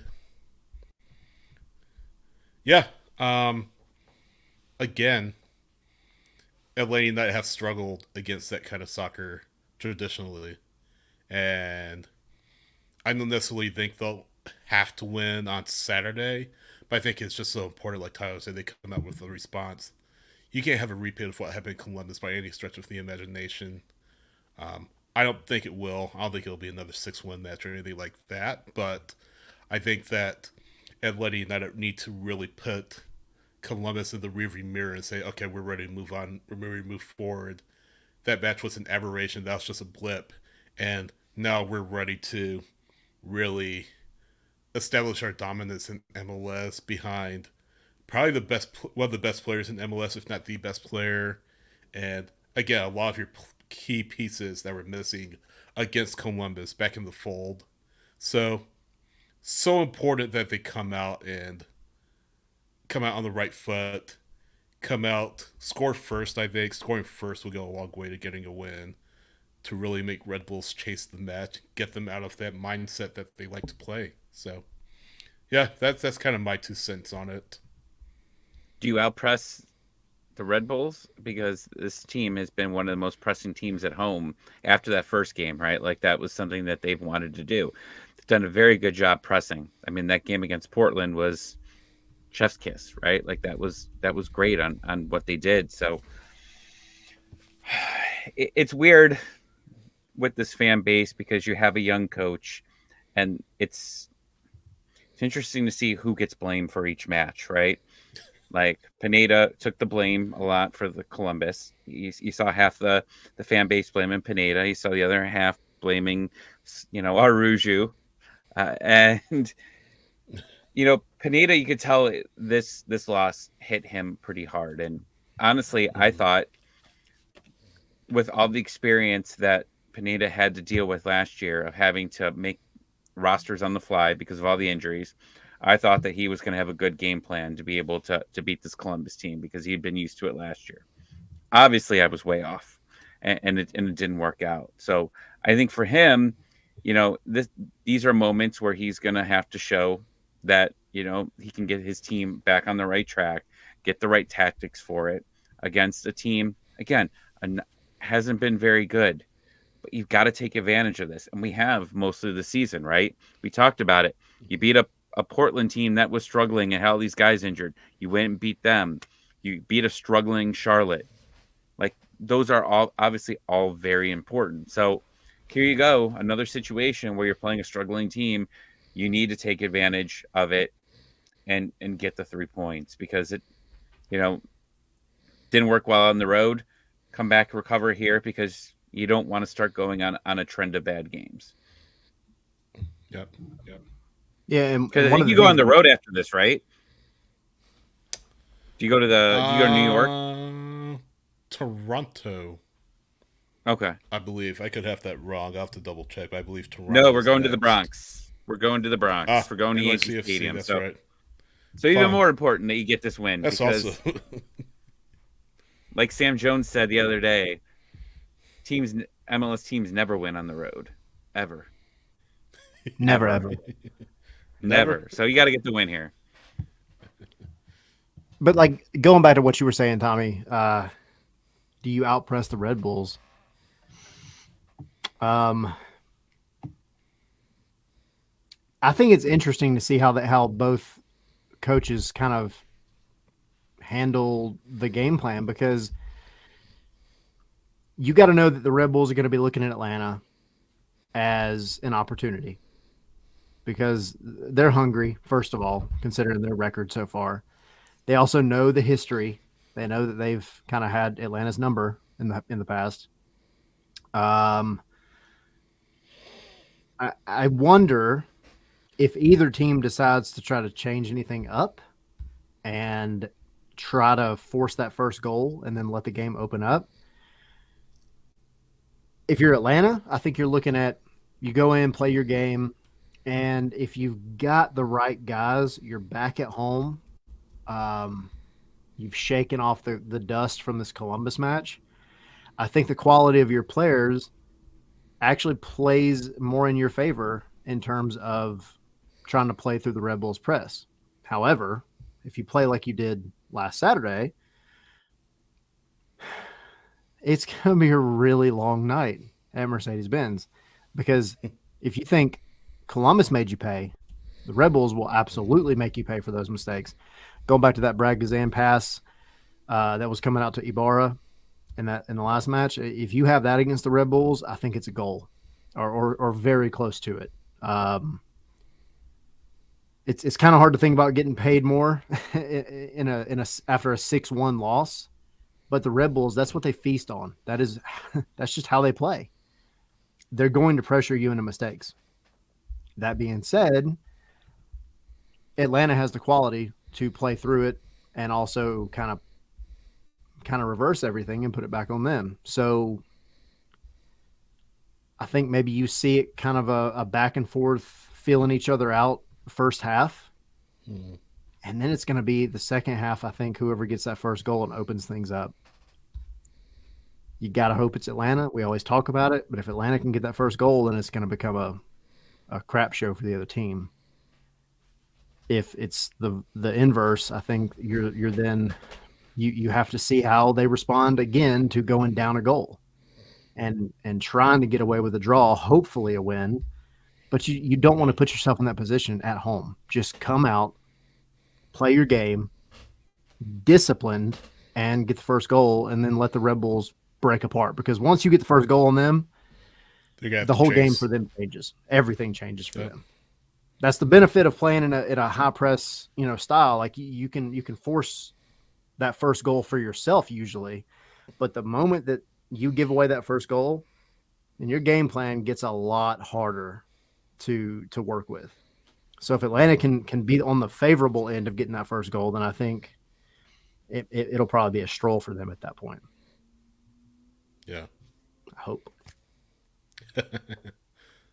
You gotta respond. I think we all agree you have to respond. And Atlanta so far has responded at home. They of course drew Toronto, but so far they haven't lost a match at home, and hopefully the first match they lose at home won't be Red Bulls on Saturday, especially after what happened against Columbus, because you're probably going to hear the chatter about, oh, this is what this team is now. So I hope that they took the Columbus match to heart. I hope they're ready to totally put it behind them and just focus on beating the Red Bulls. If Who they can starts? come out, huh? Oh, I was gonna say Sadich or Rosetto. I think Rossetto, personally. Yeah. I think he'll be fit enough to start if he were fit enough to play not a large chunk against Columbus, but a number of minutes against Columbus.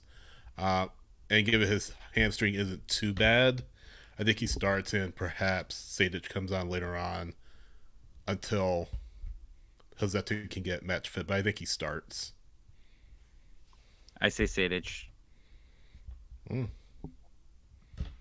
There's It's a some coin questions. toss. Like, I mean, we're getting to a point where there's going to be. I mean, and we're not healthy. I mean, we've got one guy out, but like now you're getting Rossetto back, who obviously scored his first goal in there, and but Sadich has also had a really good start the season. Well, ignoring the Columbus debacle, he had a really good game in Charlotte.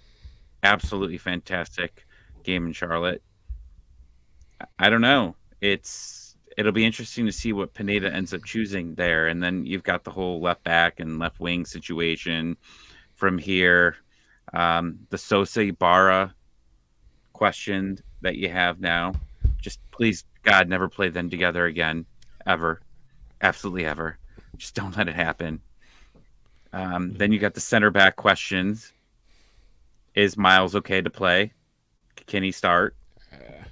I assume yes. Is Parada still okay? I mean, he looked okay. Thought he made a few mistakes in that game against Columbus, but Zabram, he started a game, right, which is something that he hasn't done in a while. So now, is he fit enough to maybe play at least a little bit of time? He's only had one appearance, right? I think so far this Yeah. season. Like that seems crazy to me that he hasn't really even had much opportunity. I mean, I think he's getting paid a pretty penny. I think he's a TAM player. I might be Yeah. wrong, but I mean, you eventually got to think that he comes in. So now you're getting into a lot of these questions now, where some of these guys are match fit or close to it now. I So do what? wonder too, with going back to the Abram conversation,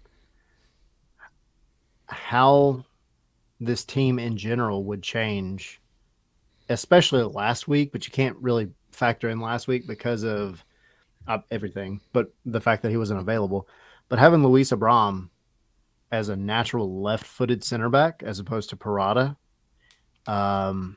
it'd be different if Parada was back to scoring header goals, every other game, which he almost had one already Mm-hmm. that I know he wants back because he talked about it.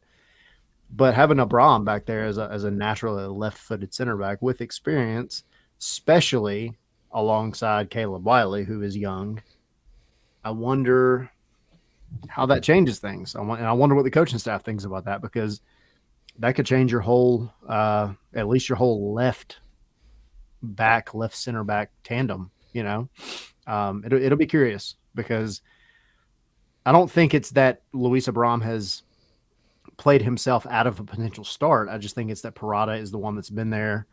The chemistry's a little bit there. The rest of the team knows him from last season, most of the team anyway. So I don't think you count him out yet. I think he's just, he was brought on his depth for sure, but I think we all kind of knew it was going to be between him and Parada. And now it's up to Parada to keep that and Abram to play himself into it. So that'll be a kind of a curious storyline going forward. I still think Josetu starts, though. I do too. I respect your opinions, but I think Josetu starts. See, now here's one.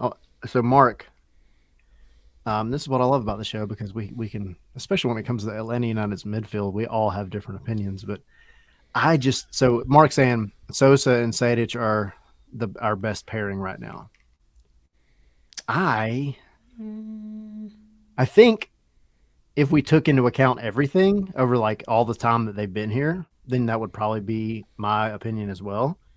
But I don't know how you don't start Ibarra at this point. Like, Ibarra's been the guy that you wanted him to be the past 2 seasons. So Sosa, now granted, I get he was playing alongside Ibarra, and they never need to do that again because they both want to occupy the same space. I just don't know that with all the time that Sosa missed last season, missing the first 2 matches of this season because of the suspension, I don't know that you can take Ibarra out personally. I just think he's been exactly what you want. Is Sosa good? Maybe this is just like am I being a jerk here? But like, is Sosa still good? I think so. Discuss. I don't think he's bad. think he's okay. Jim Curtin talked about him in 2021. I saw that tweet. Yeah. Well, Jim Curtin likes to talk about everything. So. Jim Curtin Likes likes to to talk talk a lot about of crap. SEC fans, Yeah. college football fans, whatever he said. No, Sosa is good. I just think right now you figured out something that works. Again, barring the Columbus match, you've got something that works. And Ibarra is playing. I mean, I remember, dude, I was there at the training ground when I asked him specifically, because he talked about, hey, last season I was playing as an 8. I was playing as more of a central midfielder. I enjoy playing as a defensive midfielder, a number 6. And I asked him, why do you prefer that position? I think we all know, we all see that's your preferred position. And he was like, that's what I grew up playing. And that goes a long way. Like, you don't take a person who's never driven a semi truck and throw them in the driver's seat of a Mack truck. Like, you just don't do it. And he got thrown around a lot last season in places he wasn't comfortable with. But you've put him back in the number 6, and he's been what you need him to be. He's been the guy back there that is physical. He's much more in shape than I think maybe we gave him credit for earlier in the season. I don't think he's ever going to be maybe the off the ball movement guy that we all kind of want him to be, but he's going in the right direction. And I think right now you just have to play him over Sosa until Sosa can come out and get some games where he shows that he's, the next Nagby or whatever again consistently. Then I just don't think you can swap it up. It's just a thought here, and this is a mental exercise for everybody for potentially in the summer. But if you had to keep one of your U22s, only one, which one would you keep? You want to let everybody know who they are real quick? Because you got Okay, Sosa. sure. You have Sosa, Refresh my Ibarra, and Eric freaking Lopez. If you can only keep one, because and here's why I'm setting everybody up for this is your third DP spot. Let's just say that you go and Almada's the main focus here. If you sell Almada, he is a young DP, and if you replace him with a certain a third DP of a certain age and he's not under it, you can only have one U22 spot. I was looking this up, so making sure I understood it. So if you do replace Almada, you're going to have to either go get a very young player for that spot. If not, then you've got to, if say you go sign a 26-year-old DP that's over the whatever the amount there is, you can only have one U22. So just a thought here. You could potentially have to move down, and I think that's a question that I don't know. If you asked me a while ago, I'd say easy Sosa, like absolutely. But in the chat, you're getting a lot of Ibarras, and it's kind of not surprising because I think we talked about it last year in the summer. Like Ibarra was one of the most improved players I think that we saw when he was forced to play. Because remember, Sosa missed about 2 months ish in the middle of the summer. I was It's just not looking more this than up. that. I think it was more than that. It feels like Yeah, more than that. I think it ended up being 2 months when we looked at it, but like that's a long time. And Ibarra, like, yes, he had some bad games. Everybody had some bad games last year for Atlanta, but I don't know. Like when you saw Sosa, and especially his first couple games with the team, you were like, wow, this guy's great. And then he kind of regressed once Heinze left, and then he had the injury, the sickness, the injury, whatever. I don't know. I'm thinking Ibarra as well. My 2 cents is this. Ibarra, and it may be a little bit of a gamble, but I think Ibarra gives you, from an Atlanta United perspective, the potential to make much more money, considering his salary cap and the U22 spot and what it means for salary cap. Sosa, from another club perspective, is going to look at Sosa and say, all right, well, he missed X amount of time in 2021. He missed X amount of time in 2022. He's injury prone, I think. I think it's safe to say maybe at this point. Sure. So Ibarra, who really the only time he's been out for any significant amount of time was the beginning of last season when he got like stepped on in that stupid preseason match down in Mexico. and he was out for a little bit in the beginning. His form didn't really recover well that season, but he was also playing out of position. Ibarra, I think, if he can be implemented at a club as a sole number 6 defensive midfielder, guy that goes around looking like, like you said, Tommy, like some beast in a back alley somewhere, and he's scary, coming in on, like, I think that's what you want. And he's young enough that you could sell him to a bigger club, or bigger, quote unquote bigger club, and make something off of him. And then you free up that spot, and you've made money on it, hopefully, and then you can bring in somebody else. But Sosa, he's going to have to come off that U22 spot next year, regardless. So I just don't think, to answer your question, if you only had one to keep, it would be Ibarra, in my opinion. Now, what you do with Sosa in the future, if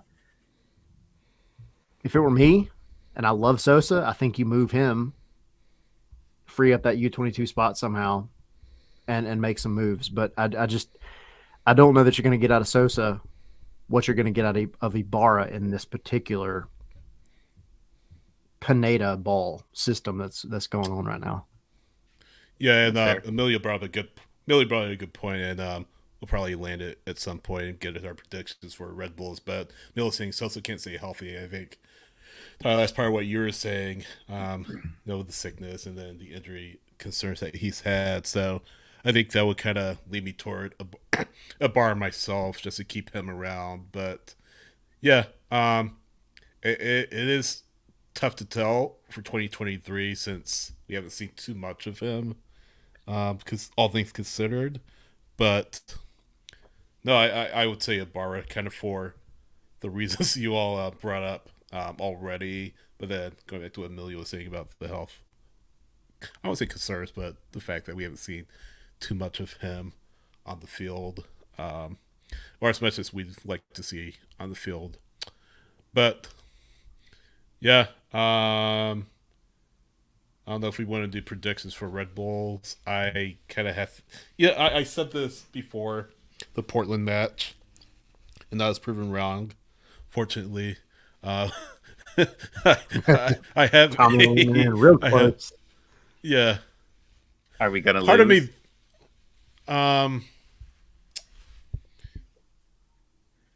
no, 1-1. 1-1. I'm not gonna drag it out. 1-1. What you got, Tyler? They'll get a point. They'll get a point. I'm going to keep the optimism. I don't remember what my prediction was last week. It was clearly wrong, 100%. But I'm going to chalk that up to the hospital visit and everything else, and I'm going to try to get back on track. I'm going to say 2-0 to Atlanta. I think this is they finally break it loose with the inability to beat them in the regular season. I think they get back on track, which is a big deal. And I think more than anything, this is the match that shows they can put something as tragic as a 6-1 loss in the rearview mirror and get back on it and keep moving forward. And this match is the opportunity for them to do that. 3-1 Atlanta. I like it.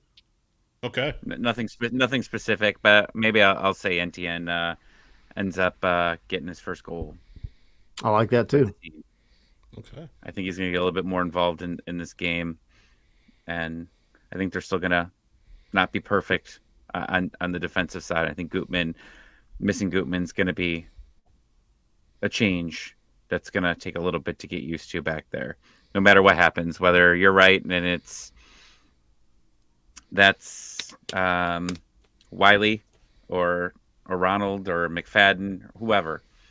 I think McFadden's the last one, the last option there, but it'll be interesting to see what they do here. And now there's a lot of choices, because before, when they were winning, before this was like, just keep the same lineup. But now you're getting guys that are actually healthy, are not healthy, match fit, I guess the way to say. So you've got more options here. So you got Etienne as one of your goal scorers. Who else? I don't know. Brad. Brad. Why I'm not? scared of him. I'm scared of him now. So I'll just say Brad. Whatever Brad wants. Brad He Brad gets. with a brace and Etienne with a goal. I like it. Sure.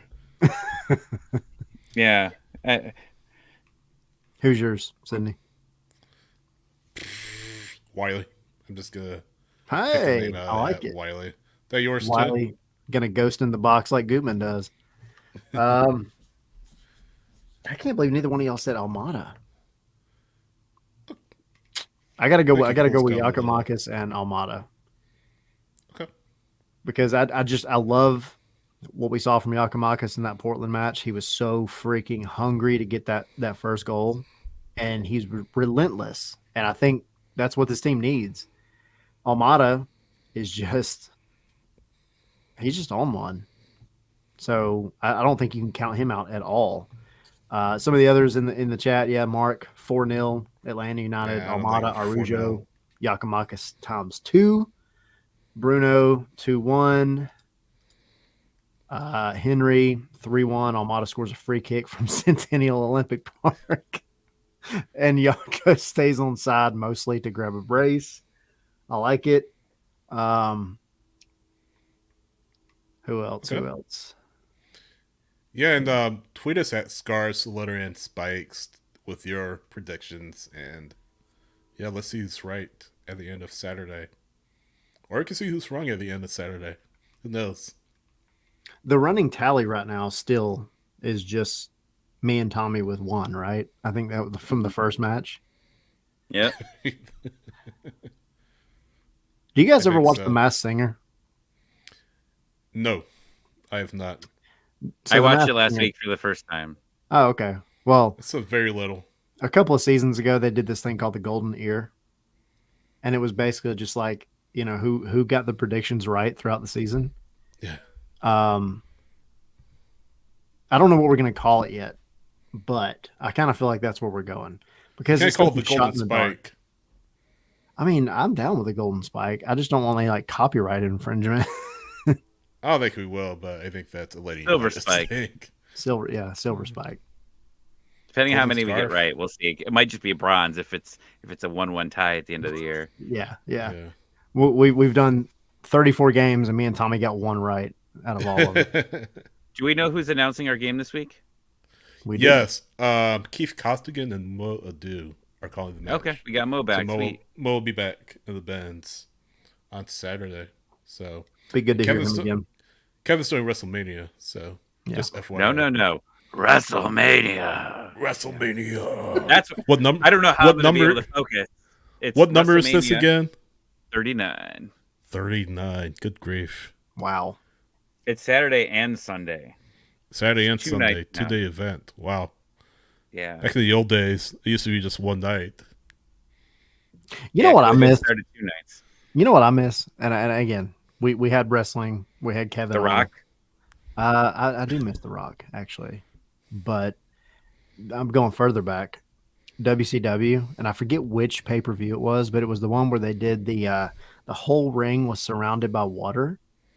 Like I don't remember completely that. surrounded by water. And they did kind of like a Royal Rumble style match, except they ended up getting thrown into the water as opposed to just off the ring.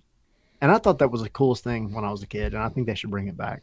So there's my contribution for wrestling for this week. So, little secret, I can't swim. So, if I got thrown over the top rope, I would die. This turned I into am Mortal team- Kombat really quickly. I don't know what to tell you, man. Bash to the beach, Bash to bro. the That was beach. it. Yeah. That was it. I'm also team can't swim, Thank you. Tommy. Thank So you. I have I two can skate. co-hosts I on can this ice show who skate. cannot swim. When are y'all going to come down to this my neck of the woods and learn how to swim? What is going on here? I don't know, man. I don't know. we'll We've see. got to fix this. So that's going to be one of our Patreon episodes. Is me teaching Tommy and Sydney how to swim. You're welcome, everybody. A lot of options. I think that's it, right? I think we covered. What a everything. random episode. Like, this is just like throwing things at the wall. We're talking, when you lose this bad, do you really want to just like talk about just how bad of a weekend like that it was for like watching soccer? Like, like you just don't want to talk about it. You just want to talk about random things. We talked about salary cap. We talked about Bash on the Beach, us drowning, Eric Lopez like 17 times. WrestleMania. WrestleMania. Talk about wrestling. Talk about U22 spot. Like, yeah, I mean, we've talked about a lot of stuff. So, you know, sometimes you just got to get your mind off of a bad game. And hopefully we're having fun. And our ratings episode on Sunday will be full of happiness. Yes. Yep. Henry saying Scarves and Spikes swimming lessons at 1,000 subs. Well, we got to get to 400. So if you are not subscribed and you're watching, please like, please subscribe. I know I say this and we say this a lot. It helps us, really helps us. So please do that. If you aren't a subscriber, if you are, thank you. If you're a patron, thank you so much. If you're not, patreon.com/scarves and spikes. The link is pinned to the chat. It'll also be in the comments at the end of this video. Subscribe to us. Subscribe to our podcast. Remember, search Atlanta Soccer Podcast Network to find us, to find our friends, Five Strike Final as well. I'm not going to read this message on the chat if you're listening to the podcast. Okay, I'll read it. Tommy be topless at the swimming lesson. Gotta get 7 push-ups. Me being topless with ice cream. 7 push-ups. We're reading that 7 one. push-ups. Dude, this is good lord. This is Scarves and Spikes after dark. Yeah, I know. We have hit after dark territory. Yes. But yeah, follow us, Scarves Alert and Spikes on Instagram, Scarves and Spikes. Patreon I mentioned, Twitter I mentioned. Like, subscribe. Tommy has this candle of Joseph with the lights out, which might be a giveaway at some point in the future. So you guys, we're gonna give this away. Yeah, just kidding. What a weird episode this was. This is fun. I know. And people stuck around and hung out with us, so like that's what matters. Like I would have felt bad if everybody left, but cheers, everybody. Yes. We appreciate. I'm not even drinking. Like. No, thanks for watching. Thanks for listening, everybody. It's always a lot of fun. And like they said, we'll see you on the ratings episode next Sunday. This coming Sunday. Patreon episodes are coming soon. Patreon episodes are coming. Guys that are doing that is on its way. And yeah, and the other Patreon stuff as well. So don't think we've forgotten about you guys that have already gotten in on that. We appreciate it. It is not for naught. We do appreciate it. So it is coming. So, and everybody, not just the Patreon stuff. We appreciate all you guys. It is awesome every week being able to do this. And we truly, truly appreciate it. Thanks, everyone. See you next time. See ya.